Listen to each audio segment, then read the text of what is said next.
Welcome to Sportsline Friday Night. I'm Kevin Baptiste, his sports director, Jock Ducey, fresh off his trip at Vegas. You had a good time, Jock?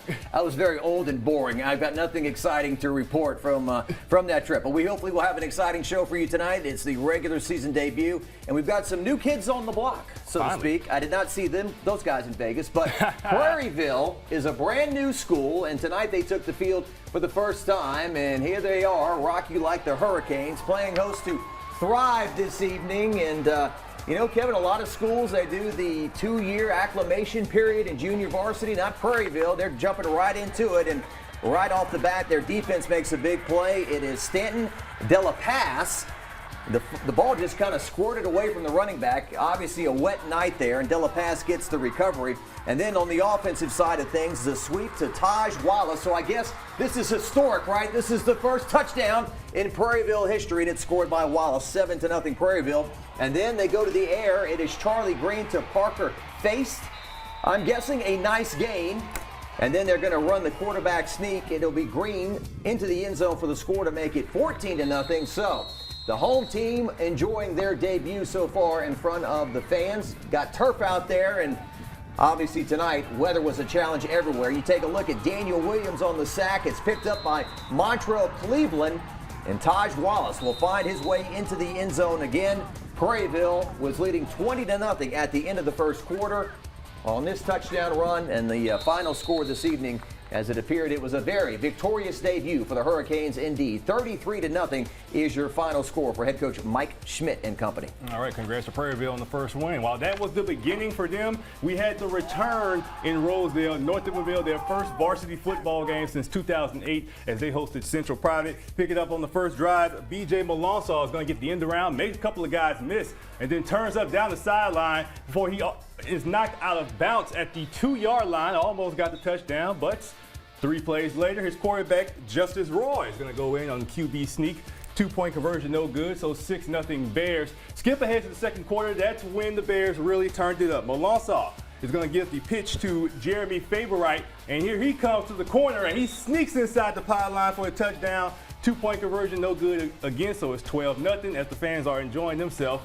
And then their defense forces a stop, offense back at it, and here comes Mikael Toussaint Jr. right up the middle, and he is gone. Yep, come on to the camera. Come on and get your airtime. Well, more of your airtime. And Jackie said, "We're here. We're here." They're back. We are back indeed. Back indeed. And after Marcus Hill was honored, they named the field in his honor. The Bears got right back to it again, as it's going to be Jalen Mims gets the handoff. And now he is gone off to the races for the long touchdown. That made it 28-0. Central Private rallied in the second half, but the Bears hung on for their first win, 36-26, the final in that one. And now let's go to our next game. EA, East Ascension against Brother Martin. Pick us up in the second half. Brother Martin up 14-6. And they're going to throw the little tunnel screen, and their running back bounces off some tacklers. Ooh, like a pinball. Ooh, they just can't get him down. He's still going. Just carrying guys. And he's going to score for the touchdown. The PAT was missed, 20-6. That's a heck of a run right there. But here comes the Spartans trying to rally, but that gets nowhere as that's just sniffed out. But here comes the Spartans again as their running back gets the end around, and he is gone for the long touchdown. The 2-point conversion good, make it 20-14, so we got a ball game in the fourth quarter. But Brother Martin is going to put it away right here as they run a little play action for the first down. That sets up a field goal, 23-14, Brother Martin, and that ends up being the final. So a tough one for East Ascension in that one. All right, I believe we now have our promo, if we can get that up in the teleprompter. Dr. Pepper is teaming up with LSU linebacker Harold Perkins Jr. to award one lucky Baton Rouge area high school senior football player with money towards tuition. Starting next week right here on Sportsline Friday Night, we will announce the player with the most quarterback sacks from the previous week, that player will receive a signed football by Harold Perkins Jr. Each week, Dr. Pepper will contribute $1,000 for every confirmed sack made by Harold Perkins Jr. to a tuition program designated for high school seniors in the Baton Rouge area. At the end of the 2024 regular high school football season, the senior high school defensive player with the most sacks will be awarded the Harold Perkins Jr. college tuition up to $10,000. For more information and to keep track of who's leading in sacks, visit drpmakethatsack.com. Okay, we've got some rivalry games coming up. Parkview and Dunham and Bruy and Port Allen. One of those games was close. One of them certainly was not. We'll be back in a moment. Welcome back to Sportsline. Dunham taking on Parkview in a rematch of last year's second-round playoff game. This game was supposed to be at Dunham, but because of the field conditions, they moved it to Parkview, but that did not faze the Tigers. Here goes Elijah Haven as he tucks and runs, and he is gone for the long touchdown run as Dunham strikes first, 6-0. The Tigers defense got to stop. So the top quarterback in the class of 2027 is right back at it. Haven loft one up to Jarvis Washington, who climbs the ladder for the touchdown grab, 13-0. Dunham rolling in this one. Them boys said they had it on their minds when we talked to them over the summer. Third down for Parkview. The Tigers get in the backfield and sniff out Noah Graves for the sack. Joshua Lazar was the first man there. On the ensuing possession, Haven is going to nickel and dime his way through the defense into the end zone for the touchdown. So I make it 20-0 Dunham, and we're still in the first quarter. Then on the next possession, Dunham's defense with another impressive sequence. Harrison Malik just gets all up in the backfield, detonates on the running back, and then a third down for the Eagles. Graves is going to drop back, can't find anyone, and then he's going to take off before being dragged down by Trevor Heyman. Dunham allowed 39 points in the playoff loss last year. Far different story tonight, folks. And Haven just had himself a monster night. Dump off to Washington, who wiggles past the Eagles secondary for the second time. 27-0 Dunham in the second quarter. Haven added another score before halftime. 6 total touchdowns in the first half for the talented sophomore as the Tigers led 39-0 at the half. And they had no problem getting some payback as we look at the final score in this one. 46-0 Dunham. Great start to the season. Yeah, Dunham looks nasty. The quarterback's a monster. The wide receivers are monsters. Right? Woo, man. All right, let's talk about the Sugarcane Classic. They've been playing this for over 50 years. We're talking about Port Allen and Bruy this evening. First quarter, senior Josiah Hogan at quarterback for Bruy. He takes the snap, rolls right to find his wide receiver Cordell Oxley at the end of the first quarter. But Bruy begins the second quarter with a costly turnover as Hogan fumbles on a QB keeper. Ladarian Burns falls on it for Port Allen to prevent a score. Port Allen then on the attack. Wide receiver Caleb West takes the ball inside the 35-yard line after the quick out. We're still 0-0 when senior Brennan Gibson takes a jet sweep for a medium gain, but he's clobbered by Bruley's Jude Lejeune. Did Jude clobber him? Let's take a look. Oh, I think so. He did. Decleated him in the slop there to the ground. Port Allen, they have some penalties of their own after that play. They end up way back, forcing a punt. Later on, it's third down, and Port Allen has the ball back, but they are pinned deep in their own territory. Stephen Wesley wraps up Port Allen's Gibson. He has a helmet full of mud to show for his effort as he gets up. Story of the night. This will be, stories they tell in the future. This was not for guys who wanted to stay clean this evening. Bruy crowd trying to urge their team to a first half score to break the tie, but Bruy is unable to do so. Hogan rolls out. He throws a wobbly ball that is picked off by Port Allen's Michael Hartley. It was a 0-0 game, but I can tell you in the second half, Darian Bennett had a 25-yard touchdown pass from Josiah Hogan. I appreciate Walt Lemoyne giving me that information, and Bruy wins by the final of 7-0 in a great game. Remember last year this game had some tragedy to it. Good to see a happy finish and happy football game tonight. One thing about the Sugarcane Classic, it will always be close. All right, to our next game. We go to Livingston Parish, Denham Springs hosting Hammond. Yep, there was a lot of fans doing that tonight. First quarter, the snap goes over the head of Reginald Williams for a big loss. So that's going to force Hammond to punt. And there's not really many options to show these type of plays unless bad things or good things happen. Touchdown, turnover. We got a turnover right there. So Hammond, that's one way to get a gain. Reginald Williams throws a pass to Kenyatta Felites in the end zone. And they're going to get Jaden Washington for the pass interference. And Zaylen Bennett is going to reap the benefits with a touchdown, 7-0 as Hammond strikes first. And then in the second quarter, Hammond is going to be back to punt again.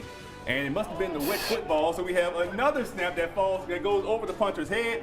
Vince Delaney is trying to turn nothing into something, and he just goes out of bounds. That's a turnover on downs. Yeah, no lemonade with those lemons there. Nope, none of that. So Dunham trying to see if they can finally strike on the scoreboard, as Jerry Horn's going to hit Tylen Haynes in the end zone for the touchdown. That ties it up at 7, and that must have got Denham Springs going the rest of the way, because they went on to win this ball game by the final score of 19-14. Good win for Brett Beard and company. All right, indeed. Walker coming off a big season. Greatest season ever, right? They won 10 games last year, reached the quarterfinals of the playoffs. Tonight they were taking on Ponchatoula. Ponchatoula's Braden Perrin, a pass to get the team on the board there, 22-7. Shout out the Ponchatoula band there. I guess Green Wave was an appropriate mascot on an evening like this one, but it looked like it was pretty dry out there. Of course, they got turf, no rain falling at the moment. Kickoff then to Walker, and it's Zion Russ. Nice Zion is going to make a couple of moves, and it doesn't look like the white jerseys are going to wrap him up. We got one last shot, but no. Russ sprinting away from the pack, and Walker leading 29-7 at that point. The Walker student section, wet and wild, having a good time out there this evening as well. And in Ponchatoula, they have a handoff coming up to Jace Jackson. It's a short gain, but it takes an army to bring him down. I guess we got a bit of a rugby scrub here. Oh, push. Yeah, they'll be talking about that in the Walker defensive meeting to bow up a little bit quicker there. But Ponchatoula quarterback Braden Perrin, his pass is intended for Corey Jackson. It's intercepted in the end zone by Jonathan Musso. And Musso, would you know it, is going to bring it back 100. This little emoji on your phone there, 100 in red. All the way back, 36-7. That score, the score at that point, and a very, very happy debut for Walker. They win 43-14. All right, folks, we are just getting started on Sportsline Friday night. We'll be right back after this. All right, St. Michael and Episcopal. This game was played at Strawberry Field at Southeastern in Hammond, Louisiana. You look at Travis Bourgeois there and Reed Chauvin. This guy is a power lifter. He'll pick you up and throw you a mile. And right here, he's into the end zone for a 30-yard touchdown. The Knights taking a 10-0 lead. But here comes St. Michael.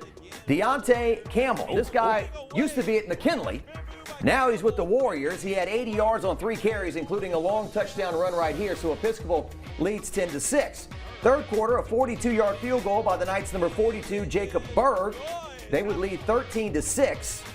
And then they would lead 15-6. But in the fourth quarter, St. Michael recovers a fumble. John Martinez punches it in. So it's 15-13 Episcopal with 9:52 left to go in the game. Now, they had a chance to win it. They throw it deep, and the ball is going to be intercepted by Brody Bailey. So Episcopal, with Bailey's big defensive play at the end, turns back St. Michael and Hammond, and they go on to win it by the final of 15-13. What a game. A real good one right there. All right, let's come back a little closer as Zachary was hosting Plaquemine tonight at the Bronco Corral. And Zachary really got out and running as they led 20-0. And right here, they're going to get more as Caleb Gonzalez hits Kristen Brooks for the touchdown. That made it 35-0. So Plaquemine trying to scratch as Tyrese Mosby gets the handoff and he breaks off before being brought down. So that's going to set up the Green Devils in nice field position. And then Nico Victorian is going to hand off to Mosby again, make it 35-7. So hey, that prevents the shutout. Plaquemine gets on the scoreboard. And then their defense trying to do their part as well. That pass was broken up. That was almost 6. Nice play right there by the DB, and he paid the price. But Zachary's defense also stood on business as Dylan Schemeyer gets the quarterback strip sack.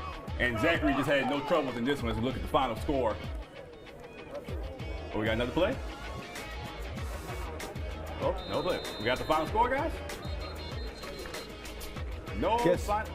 Guess we'll come back. Okay, there we are. There we go. 49-14, Zachary in this one. No problem for the Brew Crew. All right, let's talk about the Dutchtown Griffins playing host to Madison Prep this evening. And Dutchtown's Dylan Champagne, the option, and he's tackled for a loss. Madison Prep number 27, Alfred McKnight, who did a nice sit down with our very own John Eads. Takes the handoff, a nice first down. Then the Chargers, their drive stall. They're forced to punt. It's a low snap. Andre Gibson tries to make a play and is stopped short, and the Griffins will take over on that special teams play. Late in the first half, it's Champagne, who has waited all the way to his senior year to be a starter, finds Owen Fletcher. Nice gain for a first down, sets up a field goal by Dutchtown. They led 3-0 at the half. Let's take a look at our final score in this one this evening, as in the second half, Dutchtown was able to sprint away from Madison Prep 31-6. All right, Santa Maria and Catholic each had games against other schools. We will check on those games and some more games on Sportsline Friday night. Coming back. Thursday night action. The Central Wildcats at De La Salle, and David Simoneau and company trying to beat the team that spoiled his debut last year. Central battling adversity this week with 3 of its players impacted by a car accident Wednesday night. The Wildcats, without their starting quarterback and running back, take you to the second half. It's 3-0 De La Salle. The Cavalier facing a third down. Caden Luke gets home on the blitz. He's shut down what looked like was a trick play. So Luke, Johnny on the spot. Nice job. On the ensuing drive, Central's offense comes alive after a slow start. Ja'Cory Platt, starting his first career varsity game, completes a pass to Keithan Womack for a first down. Then early in the fourth quarter, it's 4th and goal for Central. K.D. Mays takes the Wildcat snap and hands off to Stephen Rennell, who fights over the goal line for the score, 7-0 Central. Later on, De La Salle on offense, Evan Arsenault's pass is tipped by his own receiver and intercepted by Blazin Stoken. Stoken also blocked a punt earlier in the game, so he was all over the place. And Central smothers De La Salle by the final of 14-3 in that one. We will continue on WBXH, and of course the entire Sportsline show is streamed online. Resilience in the face of adversity, and finding ways to get it done despite all odds, and just proud of them to be able to find a way to do that. We always doing it for fire. He told me last night he wanted me to go get his jersey, wear his jersey, so I went along with his jersey today. We balled out. I was happy. As soon as I scored, I looked at Jackson, and Jackson was celebrating. He was about to jump up and down, but he can't really move his arm. But yeah, I was just happy. I was happy. I looked at Jackson, let them know that was for them. You know what I'm saying? Got in there, scored the first touchdown, and scored again. All right, WAFB's John Eads getting those interviews after the game. Central had a car wreck this week. Hopefully all those young men will be okay. And they got the victory, did Central. All right, let's continue. Bird, a team from Shreveport, came on down tonight. Yeah, they went on down to the pit, the Santa Maria Gators, hosting CE Bird. Like Jock just said, we're going to pick this up with Bird making a big play already as Christine Maxey breaks the long run down the sideline. And then Quentin Hilliard is going to get the handoff and break off for the touchdown. That increases the lead, took a big hop right there. But hey, he scored the touchdown. And he got up. Got flagged. And his teammates stood behind him. So, yeah, 20-10 Bird at that point. Santa Maria trying to make something happen, but Cooper Babin is going to be picked off. And CE Bird is just going to take the gift that they just received as they're going to get back down to that ground and pound as Maxey gets the handoff and goes in for the touchdown and make it 26-10 Bird as they went on to win by the final score of 26-10. I guess that trip up I-49 will be a little shorter when you win 26-10. All right, this is Thursday night, Liberty and Southern Lab. First quarter, the Kittens were up 6-0. A couple of plays later in the second quarter, Jerry Botley, he's been a backup the last 2 years, played some, now he's the starter, and he has a nice run into the end zone to make it a 12-0 game. Head coach Darrell Asbury and company, of course, they won the state title last year in the Superdome, looking to perhaps do it again, but they lost a lot of starters and a lot of seniors. The Kittens go for 2. Botley hands off to Travarius Norman, and he fights his way into the end zone to make it 14-0 with the conversion. The Patriots with the ball now, and after a bad snap, Owen Ellis can't get a handle on the ball. It's a fumble recovered by Raymond McNeely, and back in Kitten territory. So Southern Lab wins this one pretty convincingly, 34-16 on the Thursday night at Mumford Stadium. All right, let's come back in town for Broadmore taking on Ellender. Former head coach Rusty Price was honored at halftime. They officially named the stadium in his honor for a nice photo op with family and friends right there. So let's go to the game as Ellender's Trevante Aldrich from the 5 stretches over the goal line, 7-0 Ellender. And the sloppy conditions just continue. Like I said, that was the case the entire night. As the fumble from Brandon Thomas. And then Ellender, they also fumble. Mud, rain, grass, yeah, just bad combinations. And now Broadmore has to punt. And Kaven Robinson is going to feel that he almost fumbled. Well, he does fumble. And now there's a mad scrum for it, recovered by Matthew Wesley. So the Bucks get the turnover, but they do nothing with it. 7-0 at the half. The final score in that game was actually 14-0. Ellender won the game 14-0. But the story is Rusty Price. I'm doing this off the top of my head. I believe he was at the School of Tola 45 years. He was a head coach for 28 years. They had a historic upset of John Curtis in the playoffs one year, and he impacted countless lives there. And so certainly that is who that stadium should be named after, no doubt about it. All right, we'll continue with more highlights coming up. All right, welcome back to Sportsline Friday Night. We take you up Plank Road as Slaughter was hosting Baranado. Both teams running out on the field. And Slaughter's Ty Kimian is going to throw a pass to Kyron Johnson. Nice grab that right there for the first down. And then a few plays later, Kimian is going to roll to his left and hit Brannigan Givens for the touchdown. The extra point was no good, so make it 6-0. Baranado now on offense. Jaden Bell gets the handoff. He gets hit hard. That pops the ball out. But Baranado jumps right back on it, so that will move the chains for a first down. And then they're going to stick with that run game in the round. Demarion Newkirk makes a nice run before being brought down. First down for Baranado, and then stick with the run game. Javen Fowler gets the handoff. He muscles into the end zone for the touchdown. That made it 6-6. As we look at the final score, well, that was the score at halftime. We'll try to get a final score to you on that later in the show. As far as our next game, Leonia hosting East Jefferson. First game for new head coach Khalil Thomas at Leonia. At this point, it was 7-0 East Jeff, and they add to their lead as Manuel Aguilar goes up the middle for the touchdown, 14-0. Livonia's offense couldn't do much of anything. East Jeff back at it. When you run the ball so much, you hit them with the play action pass. That's Gavin Bester to Dorian Hollins for the touchdown. 21-0 East Jefferson, and that goes on to be the final score. So not a good start for Leonia as they will host North Iberville next week. All right, you talk about a big one here. The Dexter Wildcats hosting Catholic High, the Bears, and of course it was a wet one this evening. Trouble for the Bears started early as they were on the ground with senior Rylan Parker, but he quickly is surrounded by a host of Wildcats, only to cough up the football. The Wildcats recover in their own territory, and they are fired up about that. Wildcats go to work. Jackson Fields finds Jabari Mack for the first down, a pickup of 12. Fields would finish the drive, dropping back, finding Johnny Thiel, the fourth, for the touchdown. It was 7-0 Wildcats. Lethal combination even in the monsoon.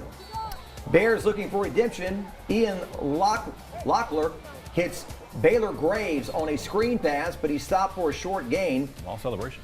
Third down for the Bears. Locklear scanning, but it gets wrapped up in the teeth of the defense. I think I might be one play ahead here as we just a little ahead, Jockey. Yeah, false start on me. There you go. But we have some hustling going on back in the editing bay because we're going to be able to show you that Jaden Miles is in the Wildcat and he runs it in for the touchdown here in the fourth quarter. And that ends up being the game winner for Catholic High. And that would snap Dexter's 33-game home winning streak. So the Bears, state champions a season ago under head coach Hudson Fuller, get 2024 off to an exhilarating start. Final score in this one tonight as we show it to you, 23-20, Catholic High over Dexter. It's just something about Catholic High and these down-to-the-wire finishes. They just have that bear magic, the cur dog magic, something. Yeah, you were there for the Zachary game in Memorial Stadium a season ago? Yeah, their last two matchups came down to the wire. They had those crazy games against St. Thomas More, all these other teams. Just something about Catholic High. Good win for those guys. What we got next, guys? All right, let's go to Collegiate and Estruma. There we are right now. And early on, it's Elijah Parker handing it off to Kyrie Paul, a 1,300-yard rusher a season ago. First touchdown of the game, it's 7-0. Then Parker hands this one off to Marcus Williams into the end zone for another touchdown. Estruma leading 16-0. Sid Edwards, who is polling quite well, as I saw in the mayor's race, Looking on from the sideline, Kyrie Paul breaks free of the defense and runs it into the end zone to make it 22-0 at that point. Parker then gives it back to Kyrie Paul. Not a bad idea. He takes it in for about a 30-yard touchdown to make it 30-0. The umbrellas were out. You can't have those in Tiger Stadium. Can you have an umbrella in Mumford? I'm not sure. I don't think so. Yeah, don't do that. And then going into the first half, Kyrie Paul turns on the Jets and runs it in for an easy 2-point conversion, 32-0 at the half. And how about Jeremiah Coleman with the big hit here? He enjoys that. He was on the ground like a dog and showing the dog in him on that hit. All right, let's show you the final score. It was a Struma easily over Collegiate, 32-0. All right, we still got some more time and some more games coming up here on the Week 1 edition of Sportsline Friday Night. Y'all stay right there. We'll be back. All right, we've got Westfeld going at it this evening against Alexandria. Guys, I do not have that shot sheet. My apologies, but we do not have that shot sheet. West Feliciana carrying. Quarterback keeper here down inside the 5-yard line and then handing it off. Pouncing into the end zone, so West Feliciana looking good. The Saints marching early against the friends from Sinlock, Louisiana. Here's the ensuing kickoff. Ash inside their own 5-yard line trying to bring it out. Only 2 reasons to show this, Jock. Only a touchdown or a I was thinking he might have been stripped for a fumble right there, but that did not happen, and that is a big return. Looks like it's, well, he was stopped. Or no, he was not. Into the end zone, he went for the touchdown. No, he did go out of bounds. I'm not sure. No, I think it's a touchdown. I'm not sure. Sacked there by the Ash defense. 4th down, and let's take a look at the final score this evening. I apologize for that, folks, but for the home team, there wasn't a whole lot to show. 44-7. Ash comes in, and boy, they take care of business tonight. I'm pretty sure our friends in the 318 would appreciate those highlights, though. they would really appreciate those highlights up there. That's just a dominant effort in Week 1. All right, what else we got? We got East Feliciana and Kentwood. East Feliciana playing at the high school. They got turf over there. But Kentwood came out muscling as they got the first touchdown. But Eastvale trying to come back. The big play, there it goes to the other team, and Buddy just has green grass right in front of him. That is about to be a house call, and that's exactly what it is. That's a pick 6 for the Kangaroos, as they had it going on against East Feliciana. And the Tigers trying to come back. Little play action, roll out, touchdown. You know, these two teams usually always put on a close contest. They always play each other in Week 1 a lot. Ooh, nice dance. Jack, can you dance like that? I thought Coolio had passed away. Oh my God. Goodness. Oh, that's sorry. just, somebody throw the flag. Somebody throw the flag. It's Kentwood, muscles in for another touchdown. And the Roos back at it again for the 2-point conversion. And they went on to win by the final score of 46-28. So the Roos came all the way down from the water tower, stopped in Jackson, and walked in their trap and took over their trap. It was a fantastic voyage for Kentwood tonight. All right. What we got, Jock? I'm not sure. We're wrapping up. We're getting towards the... All right, so our good friends down the street brought us some ice cream this evening, and so we're gonna, I think after the show, we're gonna wrap up today with that. Inspired by the first LSU home game against Nichols Colonels this Saturday, the Dairy Store is bringing you the Colonels, a caramel popcorn ice cream flavor made with real corn. And tomorrow, the Dairy Store staff will be selling prepackaged cups of the Colonels, the Tiger Bite. It'll be from 11 to 4 at the corner of Stadium Drive and Tower Drive. So if you want to get some caramel popcorn flavored ice cream for the Colonels. Get it?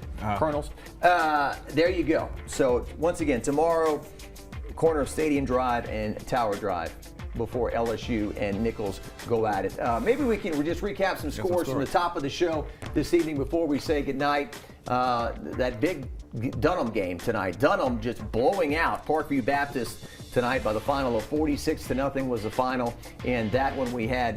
kind of going off that, Jock, that Dunham Parkview. I don't know if you remember for Sportsline Summer Camp, we interviewed Dunham. and I asked the kids, I was like, any games y'all looking forward to? Usually coaches don't like that. They don't like, giving bulletin board material. But every kid, all three of them, they was like, oh, Parkview.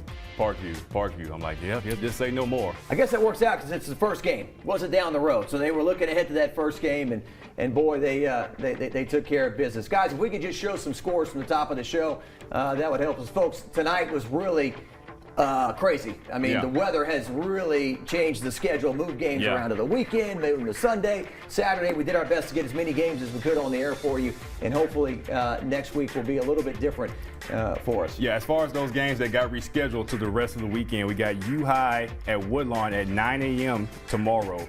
Then on Sunday, we got McKinley against Capital, Glen Oaks, Bel Air, Mentorship, Easter Reveal. So I'm guessing all those schools must have went through bad field conditions and all that good stuff. So yeah, and we'll try to get to some of those games this weekend, but we'll do our best as we move into a college football weekend with the New Orleans Saints. Guys, if you could help us with some scores. Yeah, okay. We got some scores. Let's show you just a recap in case you missed it. Bruy, a second half touchdown to beat Port Allen 7-0 in the Sugarcane Classic. Defensive game right there. Some other scores you may have missed out on.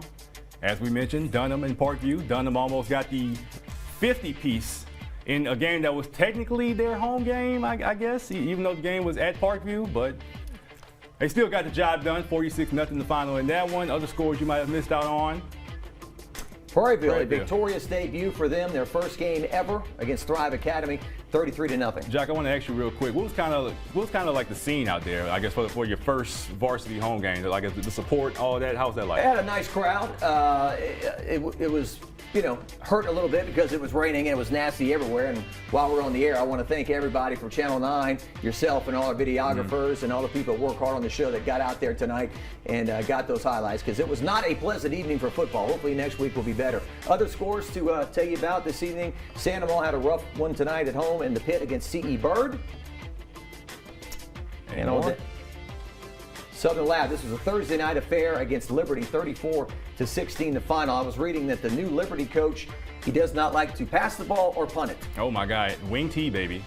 we are going right back to when they had the leather helmets on. No face mask, no protection.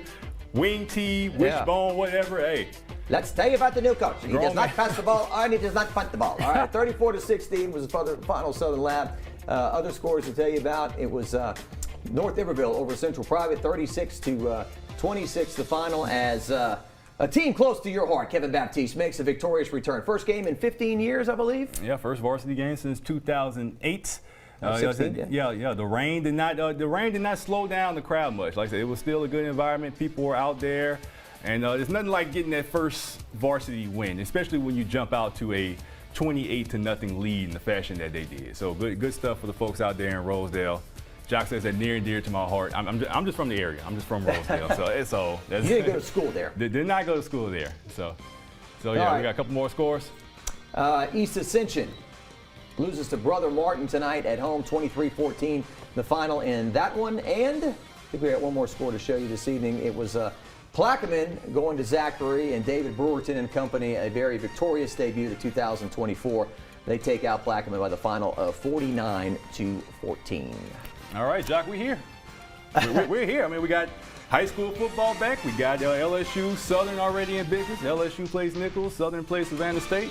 And our professional team, the Hootats, they'll be playing Carolina on Sunday. And if they don't win that game, it could be a long 2024. Kevin will be on the Bluff. I will be in Tiger Stadium tomorrow, and John Eaves will be here on the desk. 9 Sports Extra debuts as well with Rohan Davey and Kevin Falk, LSU greats, joining us as analysts this year. Have a great weekend. Be safe. We'll see you next week.